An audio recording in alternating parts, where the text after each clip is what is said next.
In this topic, I am going to discuss about to find the ratio of conduction current to displacement current, which is a matrix to identify the conducting behavior of any dielectric material. Here, if you look at the questions, you can see that to find the conducting behavior of a ground at different frequencies. So at 1 kilohertz, 10 kilohertz and 10 gigahertz. So the given details are the relative permeability. So epsilon r is 10 and the conductivity sigma 5 millimole per ohm. So these are the given data. So we are going to determine what would be the value of the conduction current to displacement current. So using that matrix, we can identify the property of this ground at different frequencies. So let us see that what is that ratio. So the ratio of conduction current to the displacement current is sigma by omega epsilon. So if it is much greater than 1, then the dielectric, the material is behaving as a conductor, a good conductor.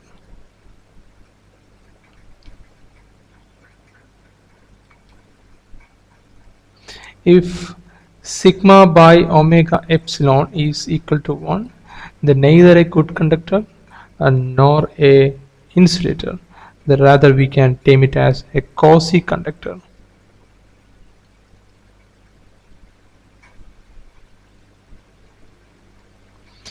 If sigma by omega epsilon is much greater than 1, less than 1, then it is an insulator. So where omega is 2 pi f and epsilon is epsilon naught epsilon r, here if you substitute the value 2 pi, the frequencies are 3 different frequencies: 1 kilohertz, 10 kilohertz and 10 gigahertz, and this value is epsilon naught is 1 by 36 pi into 10 power 9 times epsilon r is relative permeability is 10. Now let us substitute this value here, and we will find the ratio of conduction current to displacement current. So sigma by omega epsilon is, it is a ratio of conduction current to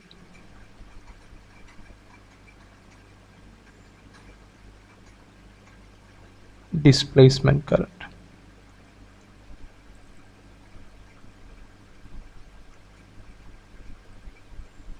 Let us see what is the value of this ratio at 1 kilohertz.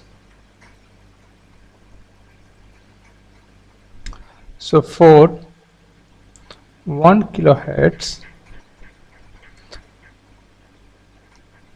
the ratio is, the conductivity is given, it is 5 millimole per meter.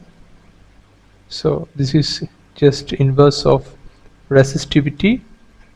So we know this term resistivity, which is coming from this formula rho L by A. If you reverse this R, then we will get G. G is 1 by R. So G means 1 by sigma A by L, where this 1 by sigma is 1 by, this is sigma. So 1 by rho is sigma. So this value is 5 millimole per meter. So omega is 2 pi f. 2 pi f is 1 kilohertz. 1 into 10 power 3 times this epsilon value. So that comes 10 times 1 by 36 pi into 10 power 9. So if you use this calculator, and we can figure it out, the values comes around 9 times 10 power 3. So this value sigma by omega epsilon is much greater than 1. That means at 1 kilohertz the ground is behaving as a conductor.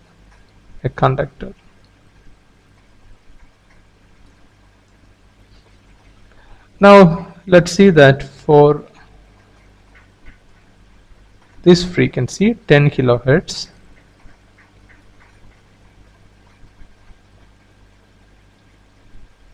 so this ratio is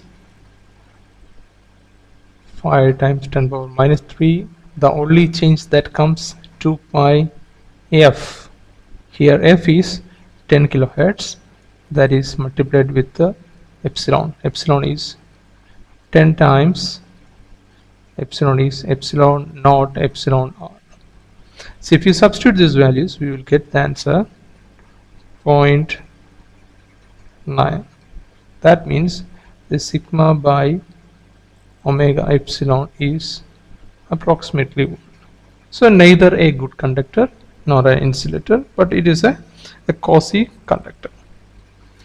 Now let's see that what is the property of the same material at higher frequencies. So for the next frequency level is 10 gigahertz. So 10 gigahertz. So that ratio sigma by omega epsilon is conductivity 5 millimole per meter. Then omega is 2 pi f. Here f is 10 gigahertz. 10 times 10 power 9, that is gigahertz epsilon. So this comes around 9 times 10 power minus 4, because denominator side we can see that the index of the 10th power is increased manifold, so that resultant value is very small, which is much less than 1. That means at higher frequency range, the ground is acting as an insulator. So this is a very good technique to find out the properties of a dielectric or any materials using this ratio. So we can expect this question in the end semester exam.